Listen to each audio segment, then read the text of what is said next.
Pierre Sage qui sort du contexte lyonnais. C'est le seul endroit où on l'a vu finalement en tant qu'entraîneur professionnel, mais on le sait que c'est un entraîneur, un technicien très prometteur, et on en avait déjà parlé à son arrivée de son profil qui nous paraissait très intéressant pour le contexte lensois. Depuis, on a eu la pré-saison, le mercato aussi qui est passé, les discours aussi, les petites déclarations qui peuvent donner des indications sur ce qui va être fait. Est-ce que nous, Romain, si je me trompe pas, si je me souviens bien, on était très positif sur son cas, on trouvait que le profil était très très bon pour prendre la suite de Will Steele, pour voilà, endosser la responsabilité d'un projet qui allait être encore un petit peu plus redimensionné. Est-ce que pour toi, après ces mois de mercato, de pré-saison, le visage aujourd'hui de l'effectif lensois, ça reste le profil parfait pour entamer cette révolution, entre guillemets, c'est un grand mot, du côté du RC Lens avant cette saison 2025-2026? Je pense que ça aurait été le successeur parfait de Francaise. Bon, il n'était Mm. pas disponible à ce moment-là, il était en poste à Lyon, mais je pense que même si on l'a dit, il y a des différences, chaque coach a sa manière de jouer, ils sont pas tous identiques, même ceux qu'on peut dire de l'école Guardiola, etc. Si on prend Guardiola et Enrique aujourd'hui, ils font pas tout pareil. Mais je trouve qu'il y avait une sorte de filiation naturelle entre Francaise et Pierre Sage. Et je pense qu'on va rapidement oublier la parenthèse Will Steele et que Pierre Sage incarne le profil idoine pour le nouveau projet sportif du RC Lens. C'est un formateur. Il a eu l'habitude de travailler avec de jeunes joueurs aussi. Donc, ça va pas le faire peur, même si on lui a mis des joueurs expérimentés entre les doigts. On l'a dit, Udol, Thauvin, Gertner, il n'a pas eu que des jeunes non plus, mais il y a des jeunes à développer. Il y a des jeunes du centre de formation à qui il faut faire de la place. C'est pas ce qui va lui faire peur, c'est pas ce qui va rebuter Pierre Sage. J'adore sa communication. J'adore, même après le match amical la semaine dernière contre l'AS Roma, il n'est pas content, il le dit, il va pas être là à nous dire ouais, c'est qu'un amical, c'est pas grave, c'est la compète qui. Non, non, il n'a pas aimé ce qu'il a vu, il n'a pas aimé les attitudes, ça a manqué de courage, ça a manqué de détermination. Il vient, il le dit. Euh, il sait comment il veut faire jouer son équipe. S'il faut faire des choix tranchés dans le vif avec certains joueurs qui ne rentrent pas dans le cadre, c'est pas grave, il reste de côté. J'aime ce qu'affiche Pierre Sage pour le moment. J'aime la tournure que prend le RC Lens avec lui. Oui, c'est pas parfait. Oui, ce RC Lens va se casser les dents sur des équipes qui sont plus fortes. Par contre, j'ai l'impression que ce RC Lens, quand il devra battre une équipe qui est à son niveau, qui est plus faible ou quoi que ce soit, bah, que ce RC Lens-là va répondre au rendez-vous. J'ai l'impression que ce RC Lens va ressembler à son coach, à ce qu'il veut mettre en place. J'ai l'impression qu'il a déjà la main sur son vestiaire. Oui, on va nous ressortir les dissensions de point de vue avec Adrien Thomasson après le match amical contre l'AS Roma, ou Adrien Thomasson qui en plus était capitaine puisque Grady et Sotoka n'étaient pas titulaires, vient dire qu'il n'est pas d'accord avec son coach après le match, etc. Mais je trouve que c'est pas problématique ce genre de choses-là. Voilà, je pense qu'il y a une discussion entre les deux. Ils ont parlé tous les deux à chaud. Je pense pas qu'il y ait eu d'échanges au préalable. On a tellement l'habitude d'avoir les éléments de langage en après-match où bizarrement le coach et les joueurs ils nous disent la même chose mot pour mot, ils utilisent la même expression. On n'est pas bête, hein. Nous tout autant que public, on sait que c'est des éléments de com et que des fois dans le vestiaire on n'en pense pas moins, on dit d'autres choses, mais on décide qu'on va communiquer comme ça. Là, c'est pas le cas pour l'instant avec Pierre Sage. Et moi, je suis à la fin de cette préparation avec le travail fait par Jean-Louis Lecal, l'effectif qu'on lui a construit. J'ai l'impression qu'au moment de démarrer le championnat, sur la ligne de départ, on a le bon coach au bon endroit avec le bon effectif. Alors tout n'est pas encore parfait, sans doute. Il n'a pas forcément tous les profils qu'il aimerait avoir. C'est qu'une année 1. Il y aura encore des imperfections.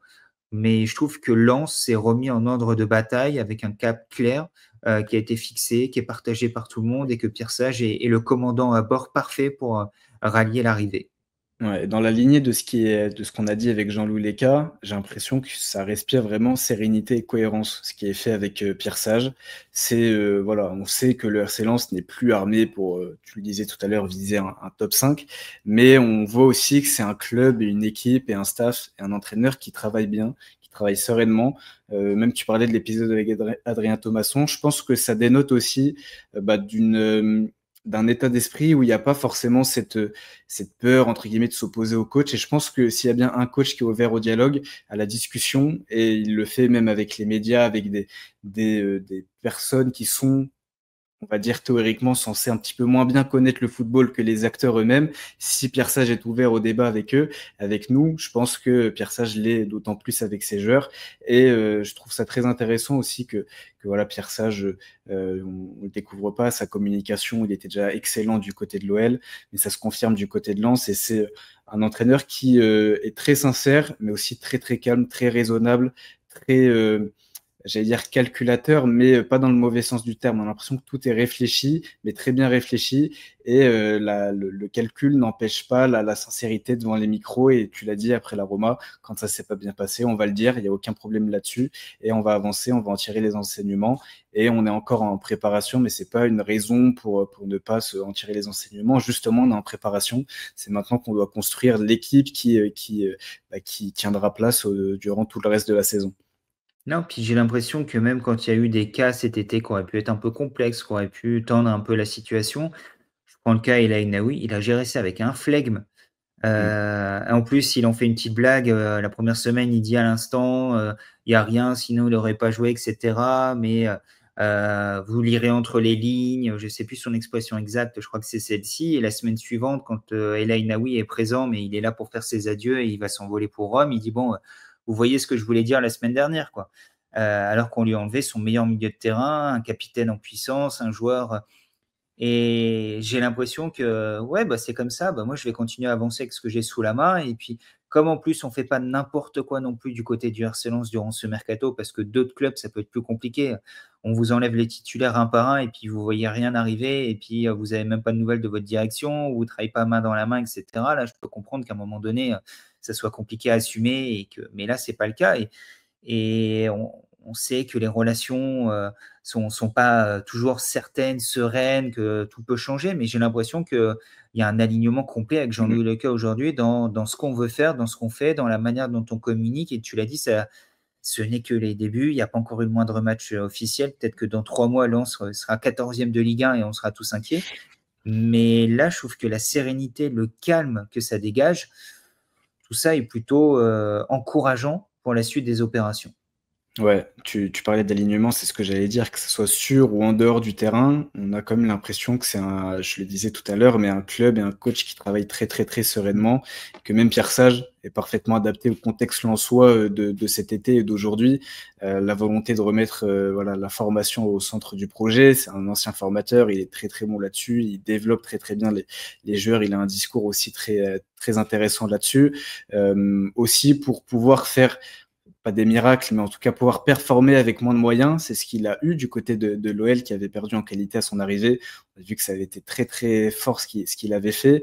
Même dans des contextes qui peuvent être un petit peu difficiles, là aussi à l'OL, il est arrivé dans un contexte un peu plus difficile, lanterne rouge, et par son discours, le jeu aussi, mais pas que, aussi dans les têtes psychologiquement.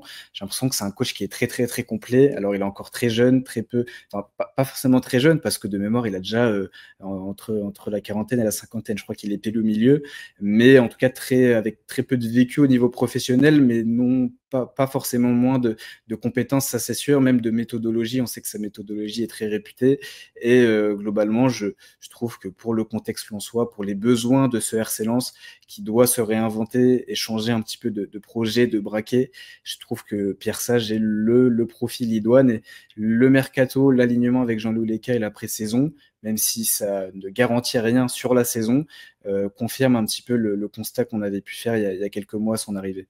Et je conclus en 10 secondes sur le sujet, si ça te va, sauf si tu as quelque chose à rajouter. 46 ans, Pierre Sage, du coup, donc tu étais bien. Et j'ai pas l'impression que c'est un entraîneur qui est là pour se mettre en avant, pour faire sa promotion par le biais du club, qui est déjà dans une projection ailleurs. Également humainement, en termes d'approche, j'ai l'impression qu'il est lensois compatible à tous les niveaux, et que là-dessus aussi, il va apporter de la sérénité. Je pense pas qu'il y aura des déclarations de Pierre Sage qui vont faire le buzz, qui vont faire parler et potentiellement créer le trouble autour du club. Voilà. Et souvent, quand il y avait des déclarations qui faisaient parler du côté de l'Ouest, c'était des choses positives, des belles Mmh. formules trouvées. On sait qu'il est très très bon dans la com, qui parle très très bien. Et s'il y a des déclats qui font parler, ça sera un petit peu différent de Will Steele, où parfois il avait des déclats forts, des sorties fortes, et qui n'étaient pas forcément, je pense, pour la communication du club, très bien accueillis. Je pense que Pierre Sage, c'est totalement différent, peut-être l'opposé. On suivra ça